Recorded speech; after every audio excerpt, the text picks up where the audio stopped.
For factorizing, questions 51 to 53, you need to be really good at expanding. It helps. So go over the expanding videos, the previous one. The opposite of expanding is factorizing, putting into brackets all the common factors.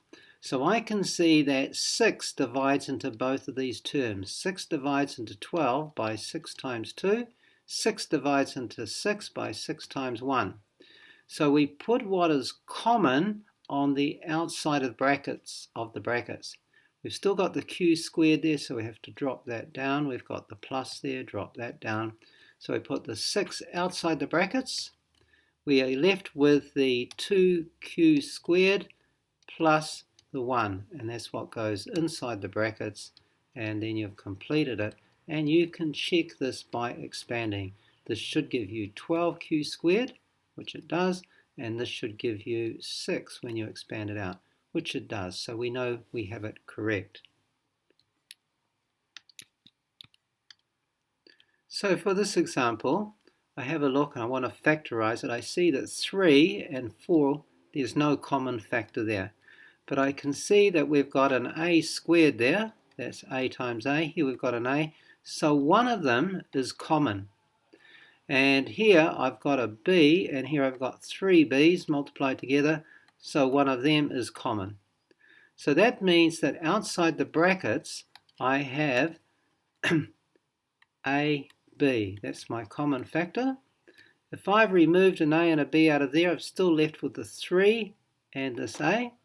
So that's my first term. The plus I'm still left with. And here you're left with the 4. We've taken the a and b in circles out, and we've got bb. So that's 4b squared. And you've factorized that fully, and there are no common factors left. So one more factorizing here. I can see 5 is a common number in all of these. 5 will go into there. 5 times 1. So I put 5 times 1. 5 times 2 will go into there. And 5 times 3. So circle the common number, so we know that goes outside the brackets.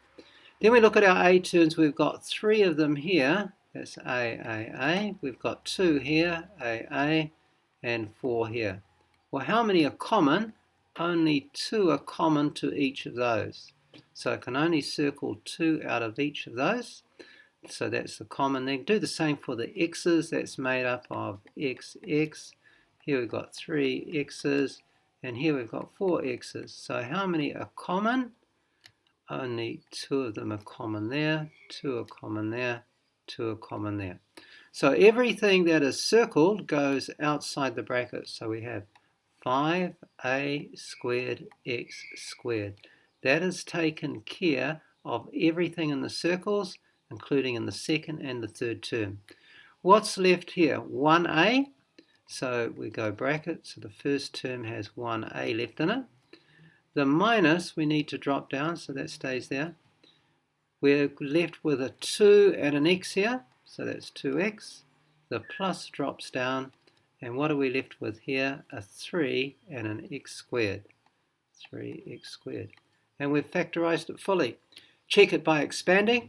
Remember, factorizing is the opposite of expanding. It's putting things into brackets, making up factors.